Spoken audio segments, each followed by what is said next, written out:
क्या हेमंत सोरेन झारखंड के आदिवासी समुदाय से अपने लिए सहानुभूति बटोर पाएंगे? क्या इंडिया गठबंधन बीजेपी को आदिवासी विरोधी साबित करने की अपनी जुगत में कामयाब हो पाएगा? क्या बीजेपी पंचप्रण के जरिए हेमंत सोरेन की कल्याणकारी योजनाओं का मुकाबला कर पाएगी? क्या वो हेमंत सोरेन की सरकार को भ्रष्टाचार वाली सरकार साबित कर पाएगी? इन सभी सवालों का जवाब मिलेगा 23 नवंबर को, क्योंकि 23 नवंबर को ही आएंगे झारखंड विधानसभा चुनाव के नतीजों से पहले 13 और 20 नवंबर को होगी वोटिंग। इस वीडियो में इंडिया टुडे मैगजीन में छपी अमिताभ श्रीवास्तव की इस कवर स्टोरी के जरिए समझेंगे बीजेपी और कांग्रेस की चुनौतियां और रणनीति। जानेंगे ये भी कि एनडीए और इंडिया गठबंधन में झारखंड में कौन कितने पानी में है। नमस्ते, मेरा नाम धनंजय है और आप देख रहे हैं इंडिया टुडे हिंदी। झारखंड के मुख्यमंत्री हेमंत सोरेन ने 19 अक्टूबर को राजधानी रांची में इंडिया गठबंधन की सीट शेयरिंग का हिसाब बताया। सोरेन ने बताया कि उनकी पार्टी झारखंड मुक्ति मोर्चा और कांग्रेस राज्य की कुल 81 विधानसभा सीटों में 70 पर चुनाव लड़ेगी, जबकि सहयोगी राष्ट्रीय जनता दल यानी आरजेडी और वामपंथी पार्टियां बाकी 11 सीटों पर लड़ेंगी।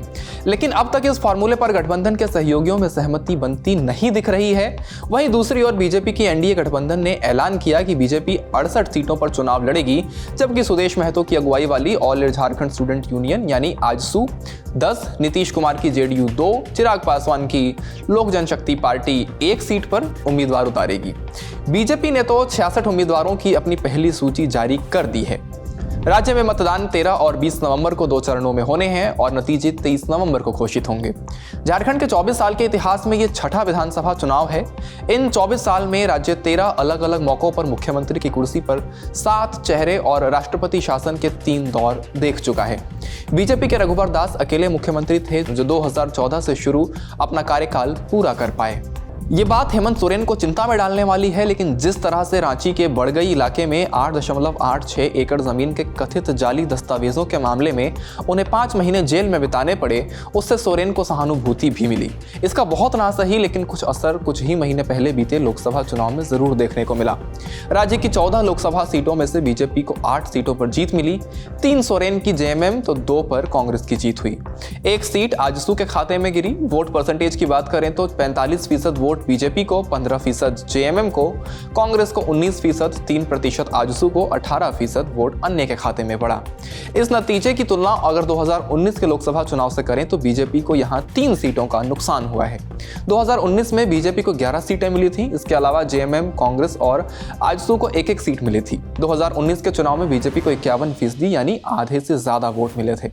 बीजेपी इस इलेक्शन में काफी फूंक के अपना कदम उठा रही। उसको पता है कि जेएमएम जो है उसके सरकार के प्रति बहुत ज्यादा गुस्सा पब्लिक के बीच में नहीं है। तो इस बात को इन्होंने जो काउंटर किया है, एक तो इन्होंने अपना जो अलायंस फॉर्म अप किया अपने अलायंस पार्टनर के साथ, चाहे वो आजसू हो, जेडीयू हो, चिराग पासवान का लोक जनशक्ति पार्टी हो, तो इसको इन्होंने काफी स्मूथली किया है। पहले पिछले 2-3 इलेक्शंस में जेडीयू को कोई सीट्स ये लोग नहीं देते थे। इस बार 2 सीट्स इन्होंने जेडीयू को दिया है। इसका फायदा इनको बाकी सीट्स में भी मिलेगा। उसी तरह रामविलास पासवान एलजेपी का बहुत ज्यादा वोट बेस झारखंड में नहीं रहा है, लाइक बिहार, बट उसको 1 सीट देके अपनी बाकी सीट्स में उसका फायदा लेने का प्रयास इन्होंने किया। सो बहुत काफी स्मूथ अलायंस इन्होंने। बुरी तरह से हार गई थी आदिवासी सीट में, करीब 28 सीट में से 2 सीट ही जीत पाई थी। लेकिन इस बार वो टैली बढ़ेगा। इसके बढ़ने के पीछे कारण है कि जो भी हमने कहा ना, चंपई सोरेन या उनके बेटे को टिकट दिया, या अर्जुन मुंडा पूर्व मुख्यमंत्री की उनकी पत्नी मीरा मुंडा को टिकट दिया गया, और भी गुमला के इलाके में, चाईबासा के कोल्हान के इलाके में सारी सीटें जेएमएम ने जीत ली थी।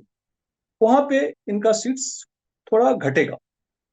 अनलाइक संथाल परगना में भी बीजेपी कुछ बढ़त होगी इसी समीकरण के तहत। विधानसभा चुनाव में बीजेपी की असल मुश्किलें शुरू होती हैं अनुसूचित जातियों यानी एसटी और आदिवासियों के लिए आरक्षित सीटों पर। इन दो समुदायों के लिए झारखंड में 28 सीटें आरक्षित हैं और यही वजह है कि बीते 2 विधानसभा चुनाव में बीजेपी की सीटों का ग्राफ गिरता नजर आ रहा है।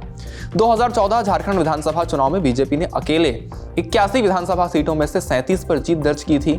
19 सीटों पर जेएमएम, 6 पर कांग्रेस, 5 पर आजसू और 14 सीटों पर अन्य ने जीत हासिल की। लेकिन 2019 के विधानसभा चुनाव में बीजेपी को 12 सीटों का नुकसान हुआ। पार्टी सिर्फ 25 सीटों पर ही जीत दर्ज कर पाई। जेएमएम की टैली 30 पर पहुंची तो वहीं कांग्रेस 16 सीटों तक पहुंच पाई। आजसू को भी 2 सीटें मिली और अन्य के खाते में 8 सीटें गईं। हालांकि 2014 के मुकाबले 2019 में बीजेपी को 2% ज्यादा वोट मिले थे। इस बार क्या है कि जेएमएम, कांग्रेस और लेफ्ट पार्टीज, खासकर सीपीआई एमएल, इनका गठबंधन है। लेकिन इन्होंने आरजेडी को तो बना लिया। आरजेडी को सिमिलरली आरजेडी का जो वोट बैंक है बिहार के बॉर्डरिंग डिस्ट्रिक्ट्स में है, वो जीतने की स्थिति में नहीं होता है कहीं भी, लेकिन वो वोट अगर स्प्लिट कर देता है तो वो हरा देता है, उसको डैमेज करता है, करेगा। तो उन्होंने 6 सीट्स पे मान लिया है। लेकिन उनके भी सीट्स में एक या 2 सीट्स पे शायद वहां भी कांग्रेस अपना कैंडिडेट दे दिया, तो वो टेंशन बना हुआ है। लाइक सीपीआईएमएल 2 सीट पे फ्रेंडली फाइट में है। जेएमएम लाइक जहां से बाबूलाल मरांडी हैं धनबाद से, वहां पे सीपीआईएमएल ने भी अपना कैंडिडेट दिया है और जेएमएम ने अपना कैंडिडेट दिया है। सिमिलरली जमुआ सीट है जो बगल का सीट है, वहां भी सीपीआईएमएल ने अपना कैंडिडेट दिया है और जेएमएम ने अपना कैंडिडेट दिया। तो ये कंफ्यूजन इंडिया अलायंस के बीच में है। मैंने पहले कहा कि जेएमएम के प्रति जो इनका मैया सम्मान योजना है और जो भी वेलफेयर स्कीम्स है और जो इमोशनल इश्यूज की बात करते हैं, जैसा आपने कहा कि हमको जेल में डाल दिया हम और केंद्र पर इतना पैसा बकाया है, like all these are emotional issues. तो वहां पे वो एडवांटेज जेएमएम को है। इसलिए मैंने कहा कि बहुत नाराजगी पब्लिक के बीच में जेएमएम के प्रति नहीं है। तो वो जो उनका 20, 22, 25 मेरा मानना है उस आंकड़े तक वो रहेंगे। लेकिन कांग्रेस अभी के हिसाब से उतना परफॉर्म नहीं कर पाई, बिकॉज कांग्रेस का बीते दिनों में अपना जो वोट बैंक होता है ना, वो जेएमएम के सहारे जहां भी है, जेएमएम के सहारे ही। जेएमएम का जो मुस्लिम और ट्राइबल वोट्स है वो उनके पास आएगा। अपना जो कोर वोट होता है किसी का। बीजेपी जानती है कि अगर झारखंड में सरकार बनानी है तो आदिवासी समुदायों को अपनी तरफ मोड़ना होगा। इसी वजह से पिछले 2 महीने में प्रधानमंत्री मोदी राज्य की 2 यात्राएं कर चुके हैं। 2 अक्टूबर को जब पीएम मोदी झारखंड पहुंचे तो उन्होंने धरती आबा जनता ग्राम उत्कर्ष अभियान की घोषणा की, जो देश के 5 करोड़ आदिवासियों के लिए 79,150 करोड़ रुपए की पहल है। बीजेपी के सूत्रों के मुताबिक राज्य में प्रधानमंत्री की कम से कम 7 चुनावी सभाओं की योजना है। इसके अलावा पार्टी सभी आदिवासी सीटों के अलग अलग इलाकों में अपने प्रदर्शन की समीक्षा कर रही है।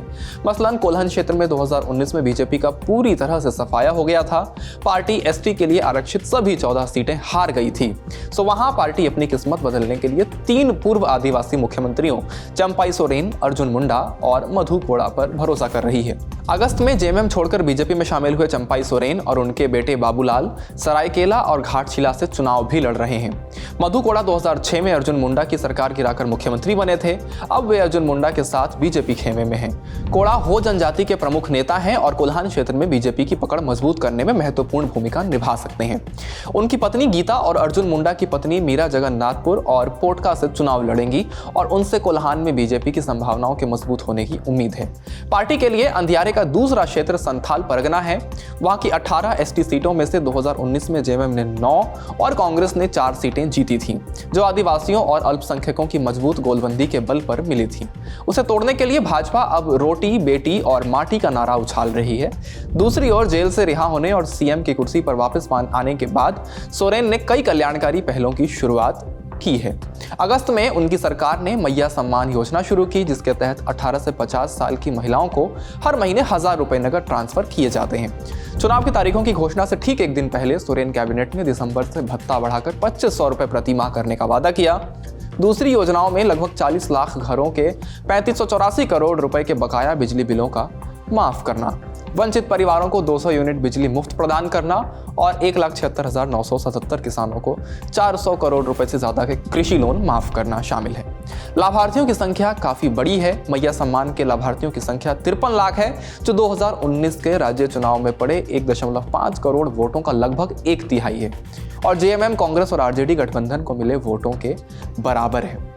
मुख्य लड़ाई के इतर इस मुकाबले में कई सियासी विरासत की लड़ाइयां भी लड़ी जानी हैं। फिर ऐसी लड़ाइयां भी हैं जो नेताओं की सियासी तकदीर का फैसला करेंगी। इन नेताओं में एक तो मरांडी ही हैं। वे राज्य के पहले मुख्यमंत्री बने और 2003 में पद छोड़ दिया था। तब से राजनीति में उनकी कोई खास अहमियत नहीं दिखी है। बीजेपी अगर अच्छा प्रदर्शन करती है तो उनके पास बड़ी कुर्सी हासिल करने का मौका है। इसी तरह हाल के लोकसभा चुनाव में अपनी सीट हारने के बाद 3 बार के मुख्यमंत्री और पूर्व केंद्रीय मंत्री अर्जुन मुंडा को राजनीति में प्रासंगिक बने रहने के लिए इस बार मजबूत प्रदर्शन की जरूरत होगी। विरासत की जंग में सबसे बड़ी लड़ाई सोरेन की रूठी हुई भाभी सीता ने छेड़ी है, जो बीजेपी के टिकट पर लोकसभा चुनाव हार गई थी। लेकिन अपने दिवंगत पति दुर्गा सोरेन, जो कि शिबू सोरेन के सबसे बड़े बेटे के नाम पर वोट मांग रही हैं, यकीनन लड़ाई आदिवासी नेता की है। देखना यह है कि कौन सुखर्रू रहता है। आपकी क्या राय है? झारखंड विधानसभा चुनाव में क्या माहौल है? हमें कमेंट बॉक्स में जरूर बताएं। ऐसे ही पॉलिटिकल रिपोर्ट्स के लिए देखते रहिए इंडिया टुडे हिंदी। शुक्रिया।